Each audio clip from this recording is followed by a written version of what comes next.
Shalom and welcome to another in our series of podcasts from Temple Beth Am, a dynamic center for conservative Judaism in Los Angeles.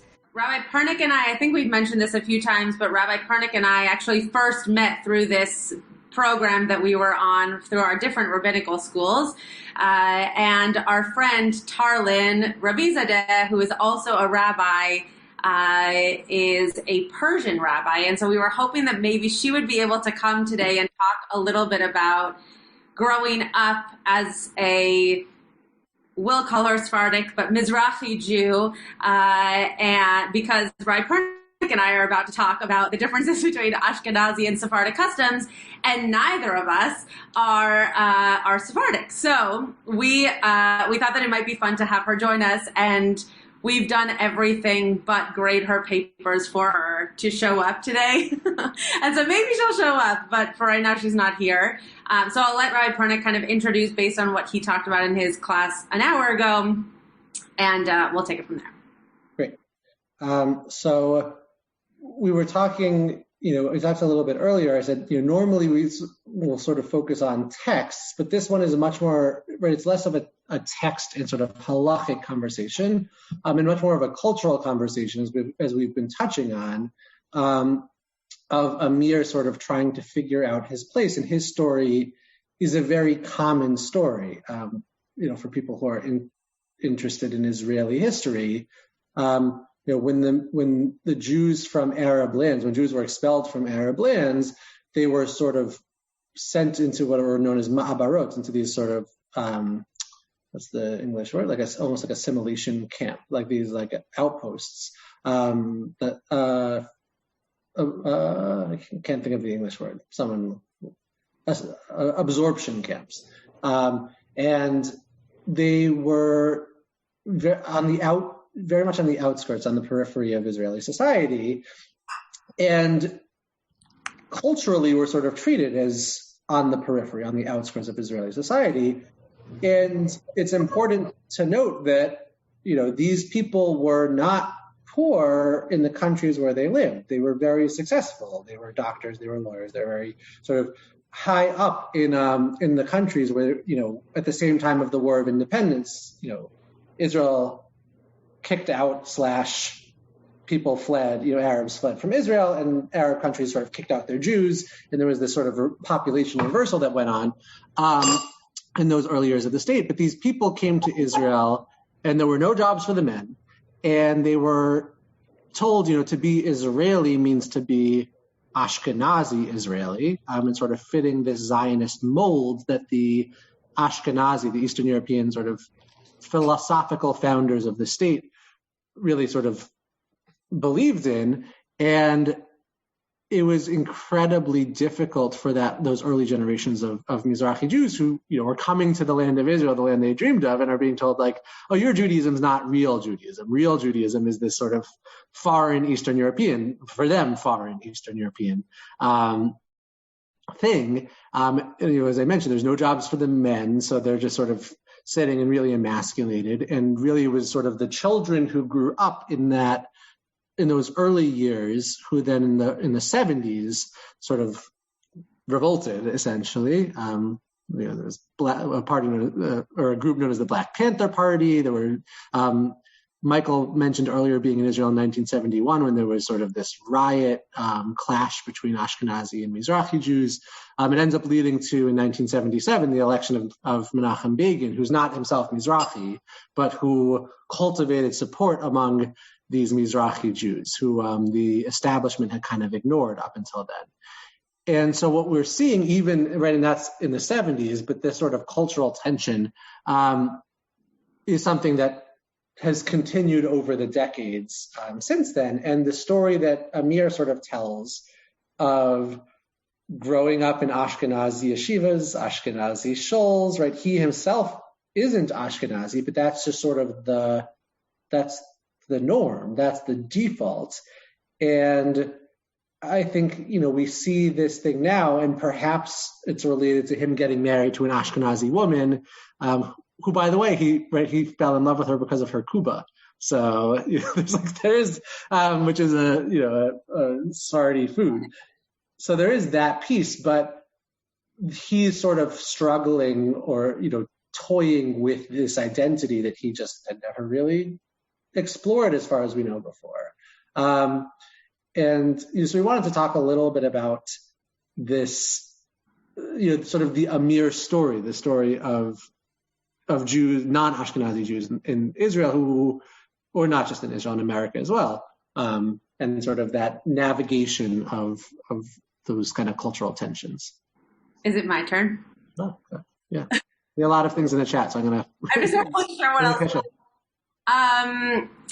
By the way, I wrote this in the chat. I'm sure that he married her for other reasons, but it is interesting that in Israel specifically, you are learning cuisines from these different cultures, prayers from these different cultures. I remember when I lived in Israel, I had no idea that there was a whole nother line in the Kaddish that is said. And the first time that I heard Kaddish said by Ashkenazi Jews, but probably who grew up in a Sephardic shul, saying this extra line, I turned to a friend of mine who's Israeli and I said, what are you all including that I've never, ever heard before? And he explained that in the Sephardic custom, there is this extra line that is added. And in other tefillot and other prayers, there are other lines that are taken out or modified. And so in Israel, I feel like that's so much more kind of combined in locations, whereas in our shul, we have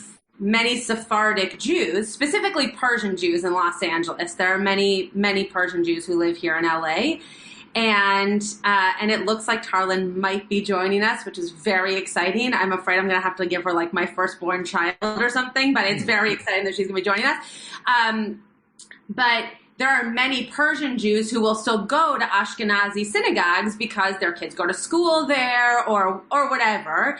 And so, for example, I grew up in a shul that was probably 70% Persian, and yet the customs are Ashkenazi.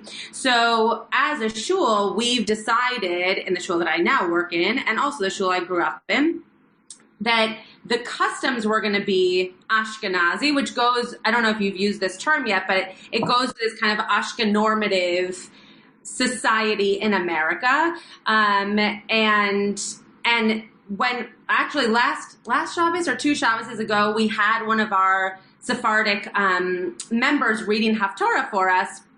And before he started, I said, are you reading the Ashkenazi version or the Sephardic version? Which was only different by one verse. It really wasn't worth the conversation. But it was interesting for him to say, I am Sephardic, but I go to an Ashkenazi shul. And so I'm going to read the Ashkenazi text. So I just wanted to add that because I think that we are watching an Israeli TV show where so many of those cultures and customs are kind of enmeshed with one another, whereas here in America, at least where I have lived, they don't seem to be as connected. They really seem to be just Ashkenazi with Sephardic, like a Sephardic Shabbos here and there, or Sephardic minyan, or whatever it is, but it tends to be a little bit more Ashkenormative across the board in the places that I've been. Yeah, so just a couple comments. So one, there was a question in the chat from earlier that Karen asked about, the 3 men showing up to apologize and what they're apologizing about. And I think this touches on the ways that, it's not just the music and it's not just, right? So it's not just the music, it's not just the nusach, like the language of the prayers. There are like deeper cultural differences as well. So Mizrahi cultures tend to be much more playful with people sort of, if people have been to a show like this or have been to one of these countries, right? People are more playful. They poke fun at each other. There's that way of talking that's less common in more Ashkenazi circles. And so, for example, when the guys in shul, they make fun of him because he's trying to fit in, and they have some kind of a Mizrahi, or Tunisian food there that is clearly sort of new to him, and he's trying to fit in by asking them to pass it, and he says it wrong, whatever the food is, I forget, but he pronounces it wrong, and they start making fun of him. Some kind of pickles or something. I also know what it was. But they start making fun of him, and they don't think of that as mean per se, because culturally that's just that's a way of showing love, to make fun of people, right? It makes making fun of, you're trying, but then he doesn't come back, and they realize, oh, this is right. Like, they know that he is a person who is of, but not sort of from this culture, and so they, even though that's something that feels appropriate to them, they realize, oh, he might be really deeply offended by what we just did. So there's deeper sort of cultural. Well, and then he goes back, right? He goes back to what is comfortable to him, even though it's not his heritage. And that to me was really interesting, because you could try to learn about your own culture and yet still feel alien to it, even if it's in your blood and in your family. The other thing, and you can speak to this more than I can, though, if Norm Green is on here, is he on here today? I don't see him. No. So many Ashkenazi Jews will now speak Hebrew like Sephardim speak. So when someone says Good Shabbos, that's the Ashkenazi way of speaking Hebrew. Shabbat Shalom would be more the Sephardic way, based on pronunciation of words.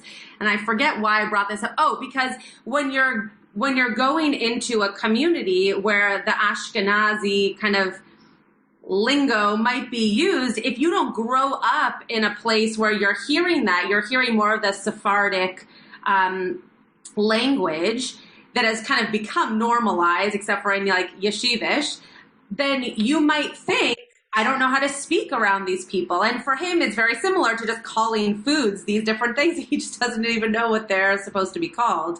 I don't know if you want to say anything to that, but. Yeah. By the way, if other people, if other people want to chime in, you can as well. But I found, like, when I studied abroad, was not in one of these countries, in Ghana, but similarly, like, culturally, people are much more playful. In a way that was like very foreign and like required an adjustment, that people would always just sort of like laugh at each other. And you're like, what am I doing wrong? And they're like, you're not doing anything wrong. You're just, we're just laughing at you. And yes, I actually, funny. So my closest friend from college just had a baby the other day and is texting me about the bris. She's Tunisian French. And she grew up in France. And in France, most people are Tunisian, right? Like, they're right. People came from North Africa to France because those countries, right? Those North African countries are primarily French speaking, right? Algeria, Morocco, Tunisia, and so forth. And so a lot of the Jews there, the ones who didn't go to Israel, went to France.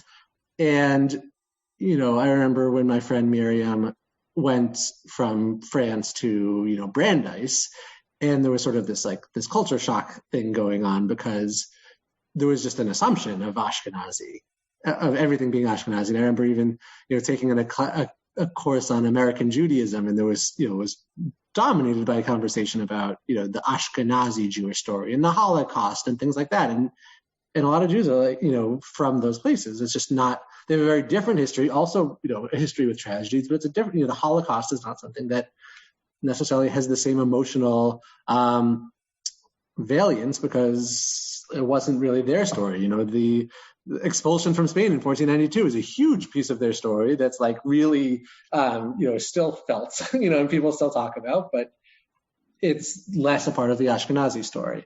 So, I think it so much depends on where you go and sort of what's seen as normal based on where you go. I don't know if has anyone like here had, I know Michael mentioned in the chat going to Moroccan Shoal in Montreal, but I wonder if people have either been to countries, that are primarily Sephardi, or been to shoals and have experienced these kinds of differences. Rabbi? Yeah, Hugo. As you know, or many of you know, I have a twin brother, and we chant our Haftorah together every year in Zahor, and he starts the first half, and he's never broken away from the S. So when he does his, he just never did it. And I do it with the T. So yet we're twins. Oh, funny. There's Norm. I was just talking, Norm. So Norm can speak to exactly what you were just talking about in terms of using the Ashkenazi like pronunciation of words. Norm's family, where'd you go? Norm, you were just there. Where'd you go? Here. Okay, great.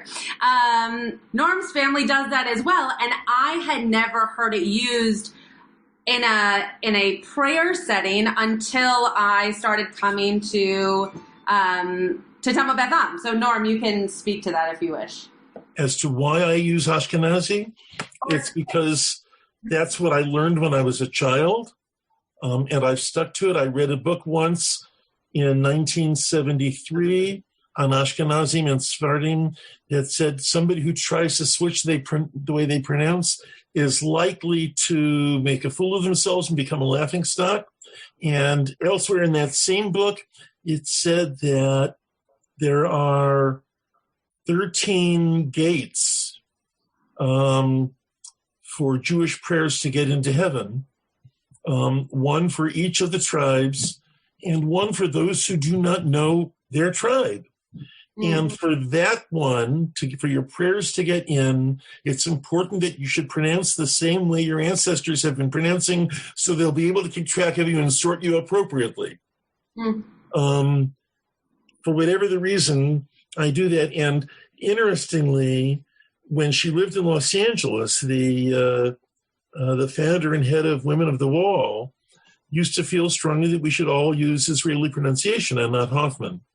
And she has said to me a couple of times in recent years that things probably would have been better if they had used the Israeli kind of Hebrew for ordinary conversation, but kept purer forms of Sephardi and Ashkenazi Hebrew for prayer purposes.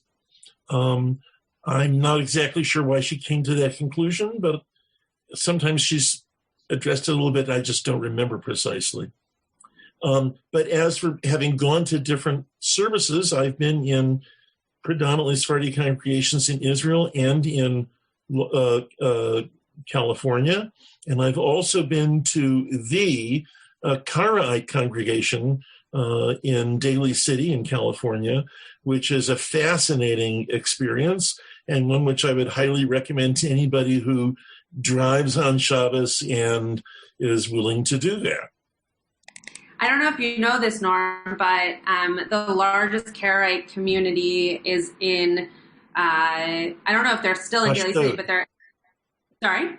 Ashdod, I believe, or Ashkelon. Yeah, in America, is in Northern California. Yeah. And they were redoing their building when I first got to my pulpit in Northern California, and they started davening we had a religious school, so we had classrooms, and they started davening in one of our bigger classrooms. So every Shabbos morning, we could go down the hall and see them davening, and it was just such an incredible experience. They had rugs, and they bow in a very different way than we do. It's actually very similar in look, if you didn't know what you were watching. Their talesim are different. What? Their talitot, their talesim are different. I just didn't hear you. Yeah, exactly. And it looks very much so like what if you walked into a mosque would look like, actually. The way that they're set up and the way that they face and all of those things. It's very, very, very interesting. So thanks for bringing that up. I wouldn't have even thought of that. Where is it in Daly City? What part of Daly City, Norm? Do you remember? I don't know Daly City well enough to tell you. All I know is it's not easy walking from BART. And but if you look it up on Waze or in I can send in the guide to synagogues, it's easy to find. Yeah, I can send it to you. Rebecca, you look like you have a question. Yeah, I was just going to share, even within the same family, I have two aunts that made Aliyah to Israel in their early 20s. And so we were, the very first time we visited our family in the 70s, we were there for Friday night, and she's the non-religious one. So she perhaps wasn't exposed to very many Ashkenazi frum people or anything. Not that we're frum, but Ashkenazi. So she speaks with a Sephardic pronunciation, and her husband actually is Sephardic. And so my father made Kiddush Friday night, and she turns to him and she says, "Oh, Vic, you speak Hebrew with, so Ashkenazi." It was like kind of a sweet thing, but also kind of a dig that, you're in Israel. Oh, you speak so Ashkenazi, get with the program. So it's in the same family. Something that just popped into my head, and maybe Rabbi Pernick, you had already thought about this. In terms of the show, the way that culture and lineage typically goes is according to the husband, the man. And so if you are a mixed household, so the woman is Ashkenazi, the man is Sephardic, the customs go according to the Sephardic custom, because the man is the one who is kind of leading the customs in the household. And I wonder if that's why Amir is so excited about exploring this part of himself, because we know that they're also trying to have a baby. Mm-hmm. And I never put two and two together until Rebecca started talking about family. But he's all of a sudden now kind of intermarried in a way, right? He's marrying into a different culture, and he feels this really strong need to establish his roots, so that when there are kids around and there are customs that are happening in their household, he not only can do them, but also understands them and can pass them on. Had you thought about that? Me? I had not thought about it, but I think it's interesting. There's sort of the sense when he starts talking to people about getting married, and his wife's Ashkenazi, and sort of like, oh, it's like it's a mixed marriage. There's a ton of racism historically the other direction about Sephardi and Mizrahi kids not being allowed into Ashkenazi yeshivas and things like that, because you let them in the yeshiva and they might meet the girls and they might get married, right? That kind of thing. And this is still actually an issue, and especially more Haredi, because there's a strong Haredi, Sephardic Haredi contingent in Israel, as well as a Ashkenazi Haredi contingent, and like there's a Haredi being ultra Orthodox, and so there's a lot of still like tensions there societally, and you see it right in America. It's not Israel alone. Like Syrian Jews generally don't marry anyone outside the community. That's like outside the Syrian community, not just the Jewish community. It's seen as like a really negative thing because of the idea of keeping sort of the community together, and having sort of those strong, insular, a more insular approach of sort of believing, if we want to keep our distinct culture, then it's important to remain distinct and not to sort of have a mixing of Ashkenazi and Sephardi and Mizrahi. All of which, speaking of a mixing of Sephardi and Mizrahi, we have our friend Tarlan here. So hello, Tarlan. Hi, everybody. Should you didn't send out your bio to us so we can formally introduce you. I will be happy to. Did you want to say something before I introduce her? No, go ahead. Oh, okay. First I'm going to spotlight her because It's just very exciting to have Tarlan here. I can add Josh and I so that you're not alone. Okay. So this is Rabbi Tarlan Rabizadeh. I am her biggest fan. And it would be lovely, Rabbi Tarlan, if you could tell us a little bit about just what it was like for you to be growing up in a very Ashkenormative society, both in Los Angeles and also in the shuls that you went to and the schools that you went to, and how that really pushed you into the work that you're currently doing and trying to bring a lot of that Sephardic culture back into students and adults who are not surrounded by it necessarily. And the only thing that I'll add about Tarlan is that, and I might have already said this, but we all three of us, met through the LaFell Fellowship that is run by APAC. And so Tarlan is a Reform rabbi. I am a conservative rabbi. Rabbi Pernick is a modern Orthodox rabbi. So you've got us all here, and we can talk about Sephardic and Ashkenazi customs, but mostly I'm excited to hear Tarlan's perspective, and Rabbi Pernick and I will just listen. Thank you so much. And thank you so much for having me here. First thing I'll say is I can't believe you just called me reform, but I'll take it. I'll never let it be down. So I'm Persian. My parents are Persian. My family is Persian. I grew up in Los Angeles, which is the largest community of Persians actually Muslim and Jews outside of Iran. So it's a very large Persian community. They actually call it Tehrangelis or Irangelis because there's so many Persians that live here. There's Tehran Square right near where I grew up. That's right. So I guess what I could say is that, one of the things that was surprising, I think, from my family growing up is that I would come, to school, and mostly the schools that I went to are pretty Ashkenazi. We don't really have a lot of Mizrahi or Persian schools that especially girls can go to. So I would say even in the Reform or conservative circles, growing up in a private Jewish school, it was always Ashkenazi traditions or Ashkenazi understandings of Judaism. And my parents didn't even know that there's a difference. They really didn't. They were like, what? They do that? What is that?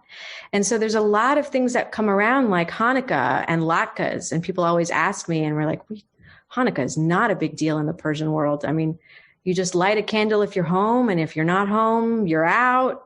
Latkes, not at all. And now that I'm actually teaching in the same high school that I went to, it's fascinating. I had students come in and say, we were talking about, whether we should change the latke recipe, and we had games we were playing with them, our hash browns latkes, all these different things we were asking them. And one of the Persian kids stood up and said, Rabbi, I don't think we should ever be changing the ingredients of latkes. That is how Judah the Maccabee ate his food on Hanukkah, and that's the way we're going to keep it. And I remember leaving and thinking to myself, oh my gosh, everything has become so big in the Ashkenazi world that even this Persian kid thinks that latkes were something that Judah the Maccabee ate back in the day. And so, these are sort of the stories that I think permeate, my career choice. When I wanted to become a rabbi, it was just not okay with my family. They grew up, we don't have Orthodox, Reform, conservative. People are just Jewish in the Mizrahi Sephardi world, right? You do the most that you possibly can. The denominationalism is very much an Ashkenazi front that sort of, came out of the Enlightenment and all of that in Europe. So for me to become a rabbi, a woman, oh my gosh. And then once they started to learn about Reform, oh my gosh, what does that even mean? So there was a lot of pushback. And when I finally decided I wanted to become a rabbi, I never thought I would be doing the work that I'm doing, which is bridging these two worlds together. I thought for sure I would leave the Persian community and work in an Ashkenazi institution, whether Reform or conservative or other. And so part of my work right now is really bringing together these worlds for Passover, for various holidays, to let our teachers, who again are primarily Ashkenazi, I'm the only non-Ashkenazi working at my current institution in LA, to let them know some of the different traditions that we have on Passover. How was that? Was that a good? That was fantastic. Thanks, Tarlan. So you know a little bit of what we were talking about. Did you ever? I don't know if you watched Srugim. I forgot. No. Okay. So one of the characters, and the reason this is the topic we're talking about today, is one of the characters who is Tunisian, I think originally, certainly Mizrahi, but he grew up in Ashkenazi yeshivas and schools and shoals and all those kinds of things. And once he gets married to an Ashkenazi woman, suddenly he finds his grandfather's old hat, a very sort of Tunisian hat, and he starts wearing it around. His wife's making fun of him, and so bidavka he wears it around, just not just to annoy her, but sort of to annoy her. And then he gets called in for minyan. He's walking past the Tunisian shul, and they ask him to come make minyan, and they give him some arak afterwards, and whatever. And he's like, oh, these are my people. And then they're like, you should be shliach tzibur. You have a nice voice. He's like, I don't know how to do that.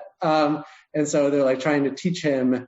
They're trying to train him as a chazan in the shul.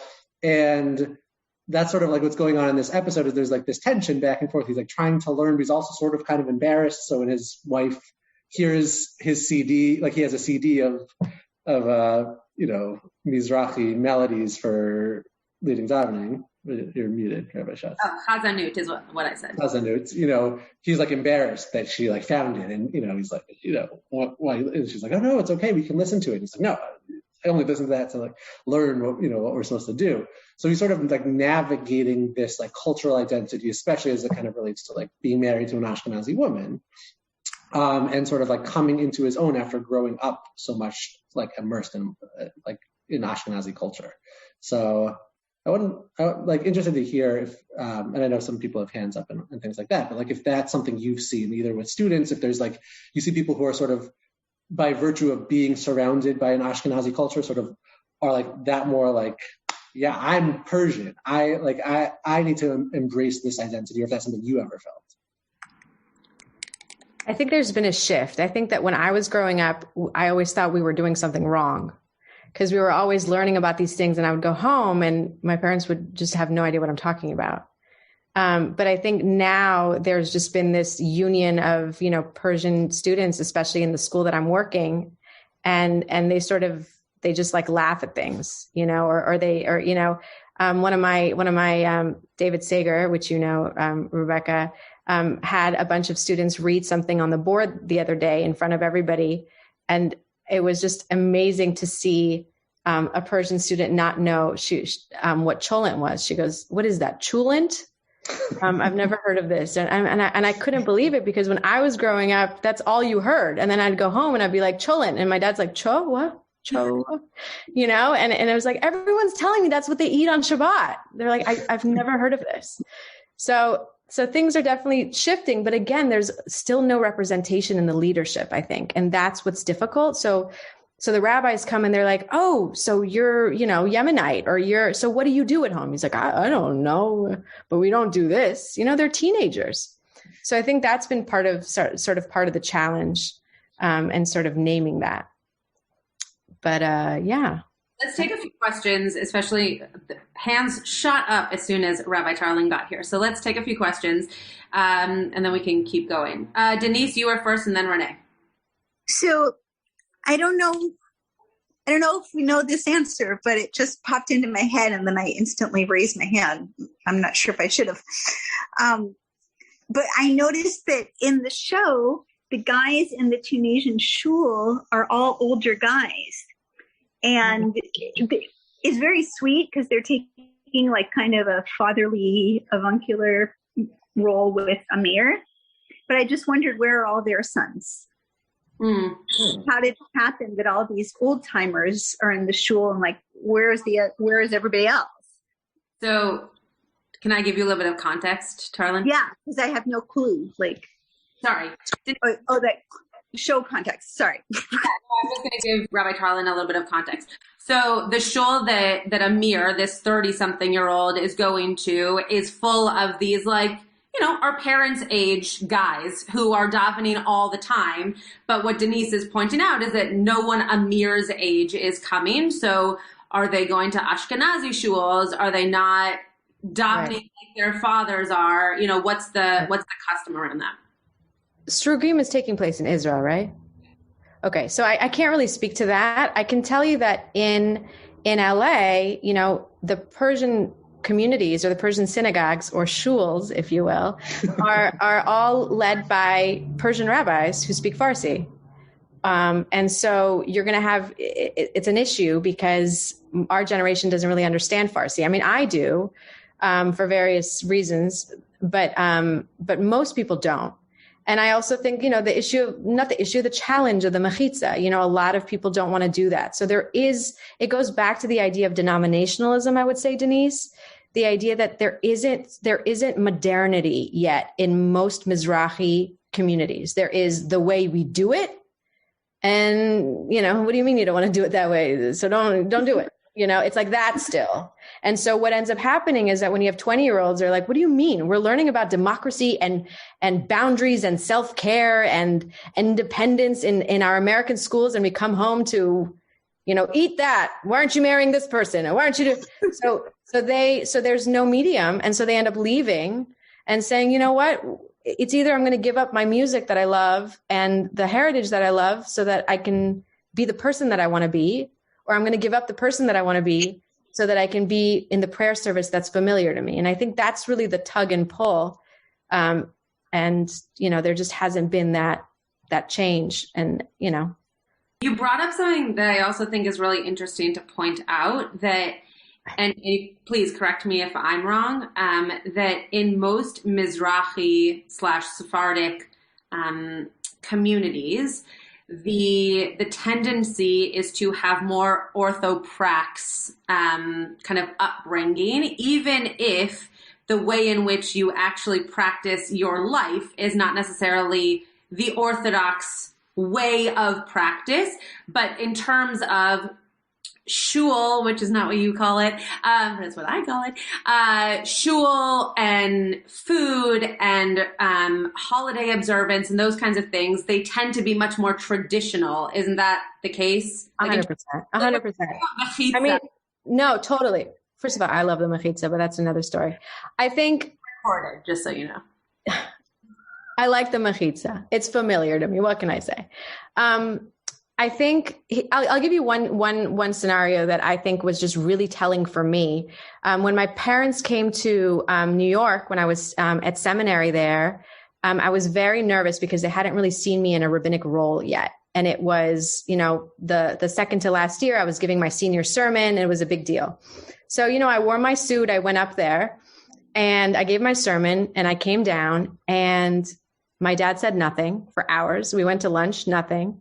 And then finally at dinner, I was like, Dad, are you going to say anything about my sermon, like my Devar Torah? Did you like it? You didn't like it? It's like, I just want to know, why didn't you wear a talit up there?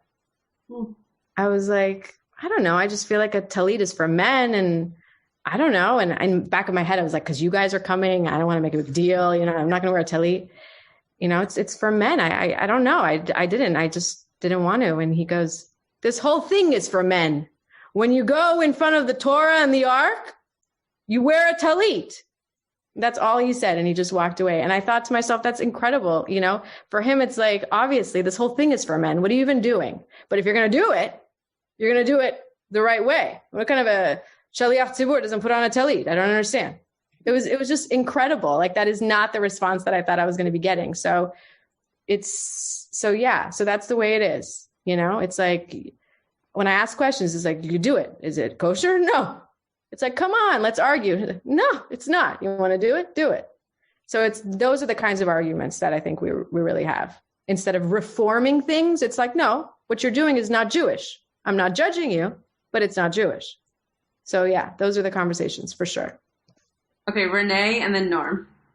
So trying to remember what I wanted. So I don't recall there ever being much of a discussion between the two of them about the fact that one was Ashkenazi and one was Sephardic, and how they were going to intertwine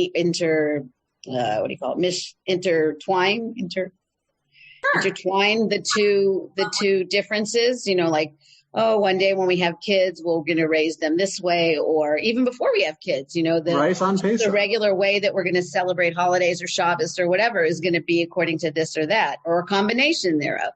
Mm-hmm. And I mean, I'm married to an Israeli, so it's not Sephardi versus Ashkenazi, but I feel like people who marry Israelis, at least the majority of the Israelis that are in LA, also have similar kind of cultural stretches, and it's not a different sector. Yeah. I mean, I work with lots of couples towards their wedding, where one of them is Israeli. And one of the things that I often talk about with them is that Israeli is, in a certain way, its own, as you said, sector of Judaism, right? It is its own culture, its own way of understanding, like what we were talking about before. There's also a lot of custom and ritual that gets kind of combined into one, even if it's really supposed to just be that if you're Ashkenazi, you do this, and if you're Sephardic, you do this. But in Israel, so much of that becomes combined because you're living amongst it, whereas, as we were talking about before, in America, and Tarlan and I can specifically talk to Los Angeles, it becomes just Ashkenazi unless you're in a Sephardic space. So I think that you're right. I think that a lot of those combinations of American and Israeli or Sephardic and Ashkenazi, you end up learning each other's customs, just like, by the way, any two people that get married, you learn each other's customs, right? Your families have different customs, and then you come together and you create your own, or you take one or the other, whatever. You don't have to come from separate sides of the universe to have to do that as well.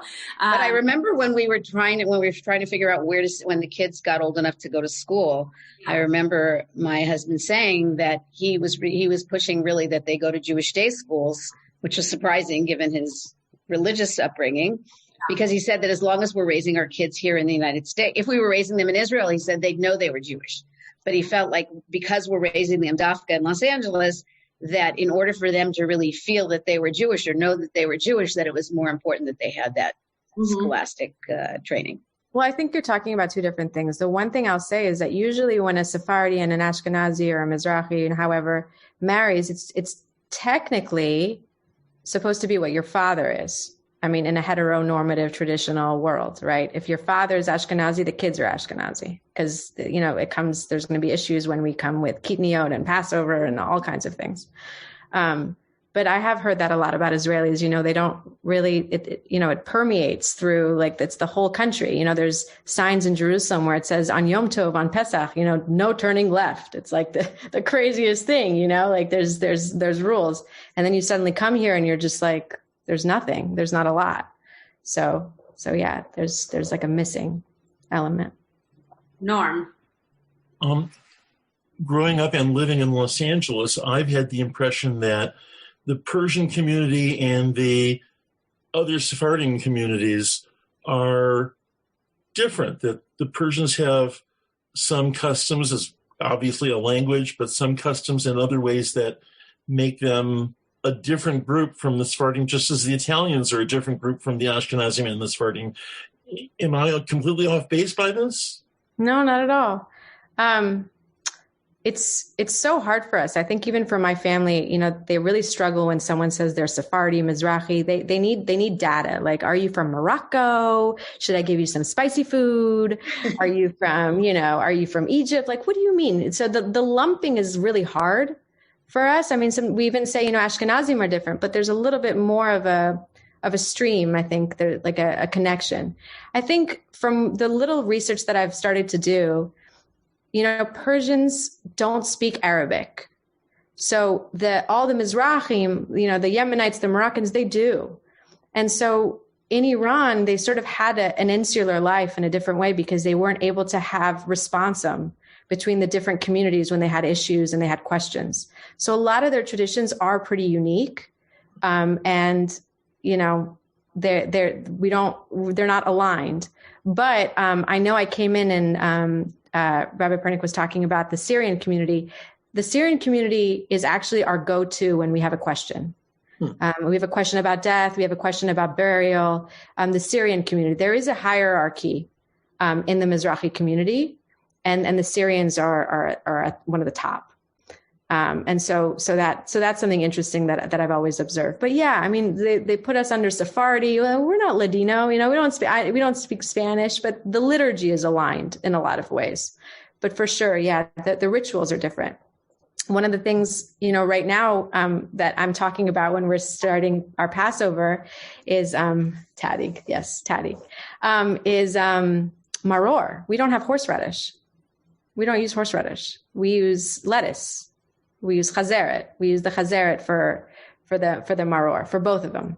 And so on the Seder plate that is sold, was mass sold in Israel, technically, according to Jewish tradition, you're supposed to have 5 or 6 symbols.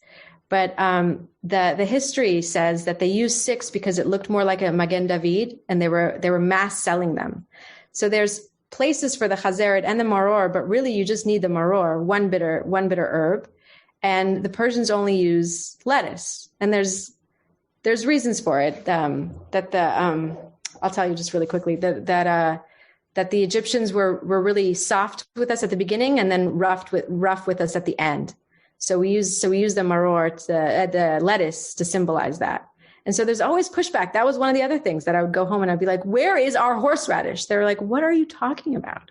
This is maror. And then they would say, l'achilad maror. And then they would take the lettuce and dip it. And I'm just like, where is that horseradish that they taught us in class today? And horseradish is not native to the Middle East. And the only reason that Ashkenazi Jews use horseradish is because they didn't have lettuce in April in Poland. Totally. Yeah. So. Right. The Goanim use lettuce. Well, because Joel, my brother-in-law, who Tarlan went to school with, as did Rabbi Tarlan and Rabbi Schatz, is big into the romaine lettuce for, it's like, this is the right way. This is the correct way. Yeah. So. Yeah. There's all kinds of things like that. Karpas, we use karafs, which is celery. We also hit each other. We hit each other during Dayenu. We do, as if we actually were in Egypt. We slap each other. A lot of pent-up anger comes out between our families. It's fabulous, actually. I will say, just bringing that piece up for a second, Tarlan and I both went to the same, I was going to say rabbinical school, went to the same high school, but different day schools. And I remember from my day school, one of the things that they tried to do to get these customs to really become more equalized, I guess, sort of, was we would sing Yom Huledet Sameach, but I could also sing for you Happy Birthday in Farsi. And when we did a model Seder, we did the scallion hitting bit because we wanted to know, and every mother that had a child at Sinai Akiba knows how to make tadik. And it's just you learned these customs because you were going to school with students who were going home, just like Tarlan as a young child, going home and wanting to share in those customs that they're learning at school. But then also those of us who were learning customs that we knew at school wanted to take home the customs that our friends were telling us about that they do that we're not learning about. So we were able to, and I don't know, Rabbi Tarlan, if this was something that you experienced at your elementary school, but definitely something that they're trying to do more of in terms of making sure that we know that there are multiple customs and not just the ones that you're learning in your, Haggadah that was written by the Rabbinical Assembly, which is 99% Ashkenazi. Right. But it's not even just the Haggadah. I mean, it's the myjewishlearning.org. It's like every single website is like, this is how we do it, and it's a challenge. It's a challenge because, our people are still immigrants in many ways, and they're not as organized, I think, as the Ashkenazi world here. So we're losing a lot of our customs, and we're kind of piecemealing it together based on observation. It's like, oh, you do that? I'm going to go home. We don't do that. What do we do? Yeah. Other questions or thoughts? Michael. I also want to respect Rabbi Tarlan's time because I know she has a Talmud. Okay, I was a little late. I'm okay. Pernick wants to respect the time. I'm asking people for more questions. Yeah. I'll make it very short. I know you have Gemara papers to correct. I'm just curious, in all due respect, over time, has your family become a little more, at least, tolerant of your decision to go into the rabbinate? Totally. I think I would say accepting even, except that they don't really know what I do, they don't really understand, even a year ago, my dad was like, so do you perform at a Brit Milah? I was like, no, Dad, I don't, he's like, do they teach you how to shecht? I'm like, no, Dad, we don't. I don't kill animals. You don't do any of the cutting. Yeah. Because in Iran, it was like the rabbi knew how to do everything. Like the rabbi, so for them, it's just like, maybe she does. I don't know. Let me call her. And the guys here, we were just sitting together and they were asking me, do you do Brit Milah? No, Dad. Nope. So it's just, I think it's a new concept for my parents to understand that being a rabbi is an occupation, like it's a profession. You could teach at a school, you could be a chaplain at a hospital, you could do the pulpit work, but you don't have to. And for them, it's just a new world, And on top of the other stuff where, I come over for Shabbat and I see my uncles studying in the dark because they forgot to turn on the light, and I turn on the light and, they look at me and they're, here's the rabbi turning on the light on Shabbat, So they're really just trying to wrestle those two worlds. Okay. Well, Rabbi Pernick, you can close because you're so conscientious of Rabbi Tarlan's time. Well, thank you so much, Rabbi Tarlan. You're welcome every week. Every week. Every single week. I chatted Rabbi Pernick to say she should be here every week and we can just not be here. You should teach because it's fun to listen to. Yeah, but this was fun. This was it was good to have this conversation. It's always good to have more voice. We actually have a lot of Reform rabbis on this call right here. But we were actually talking. What was that? Not Tarlan though. Not Tarlan. I just, and with respect to all denominations, I do align with my Persian background of I'm just Jewish. I don't think I align anywhere. I'm liberal when it comes to certain things, and I'm totally not liberal in other moments, and it doesn't even make sense. I would, in my own world, like to create a pulpit situation where there's a trichitza. I just do. I loved growing up and sitting with my grandmother during Shabbat. It was a memory that I think is beautiful that I don't think if you haven't experienced, you can really push back on. Although I'll tell you, my mother hates it. I mean, one of the main reasons she never came to Persian synagogue was because she wanted to sit with my dad and she couldn't. So I respect that. But there are certain things that I find beautiful. And I think life is a spectrum and a dance. So I don't want to be boxed. Mm-hmm. But yes, Reform Judaism allowed me to be liberal and flexible and think deeply. So I am grateful. Yeah. I touched earlier on the fact that, Shas is, the party in Israel is sort of seen as the ultra-Orthodox Sephardi party, but like tons of Mizrahim who are not religious in the traditional way vote for Shas because there's a sense of it's our identity. They're the Sephardim, they're the Mizrahim. Like, okay, fine, they're Haredi, but like they're Mizrahi. There's sort of deeper identities at play. Right. Right. And the Bedouins, they also vote for Shas. I think I learned at APAC. Anyway, this is, as Karen said, this has been a treat. Thank you, Rabbi Tarlan, for joining us. Absolutely. Thank you for having me. The two of us talking about.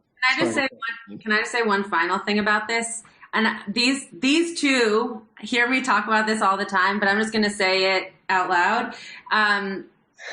I think that it's really important for Jews of all kinds, not just rabbis, to have friends who are working in different denominations and through different customs and cultures, because I definitely know more about Judaism as a whole because I speak to these two probably more than they would like. And thanks for nodding. That was lovely. And I'm glad your parents are laughing. And I think that there's something, especially that comes out in this episode about you almost trying to find out who you are because the people who are around you are not always exactly like you. And so if you can be in communication and in community and in relationship with people who push you and ask you questions about your own identity, you then get to learn more about yourself by learning a little bit about them. So I think that it was lovely that Rabbi Tarlan was able to join us, and also just shows like what a wonderful friend she is. But to be able to be in conversation about a culture that we don't know anything about from our upbringing is really special to hear from your voice and your experience. So I just wanted to add that little piece, and the LaFell Fellowship can, get some credit for all this. Absolutely. Israel brings us together. No, I think that's a beautiful point. And I often think a lot about that. Our differences actually make us understand more about who we are and also about our sameness and also the diverse ways that we can be Jewish, which I find beautiful. Often when I'm teaching conversion students, I always wonder, like, should I be teaching them all this Mizrahi stuff? I mean, most of them are working and trying to, get into the Ashkenazi families, right? Their in-laws are going to be Ashkenazi, and there's going to be like bubis and babkas and all kinds of things. Like, what am I doing sitting here teaching them about some kind of crazy charoset? But a lot of time, and by the way, I'll just tell you quickly, one of my students actually almost at the Beit Din during her conversion, the rabbi called me a week later and she's like, Tarlan, I feel so bad. I'm like, what happened? She's like, she was telling me how she loves Passover because she loves to dip the parsley in vinegar. And I told her, you're getting it all wrong. You mean salt water? She said, no, vinegar. And I kept arguing. And then just yesterday I realized, she must have been Tarlan's student. And these are the things that I come across a lot. And I'll tell you that one of the students even told me once, she's like, now that I'm converting, I'm thinking I'm going to be a Mizrahi Jew. I'm like, what? She's like, I'm converting anyways. Why not choose this lane? And I don't think I've ever thought about it that way, And so I absolutely agree. I think it's wonderful that we have so many friends in different places and just see how beautiful it is. It's not just gefilte fish. You could put cumin in your food and eat it, and it's Jewish, Finding different ways of being Jewish is beautiful. I know, Schatz. I don't really love cumin anyways, but. No, I just don't know where that came from. That was just because I think a lot of my students were, from Bangladesh, especially in San Francisco, the tech company. They were from India. They were like, so I don't have to have bagels and lox? I was like, you don't have to have bagels and lox. There's other options, not just cholent, not just gefilte fish. I promise. On that note, not just gefilte fish or bagels and lox or cholent. Thank you all for being here. Thank you especially to Rabbi Tarlan for being here. And we'll see you next week. You have been listening to another in our series of podcasts from Temple Beth Am, a dynamic center for conservative Judaism in Los Angeles. If you enjoy these podcasts, we invite you to write a review on the Apple Podcast site or wherever you get your podcasts. For more information about Temple Beth Am Los Angeles, go to tbala.org.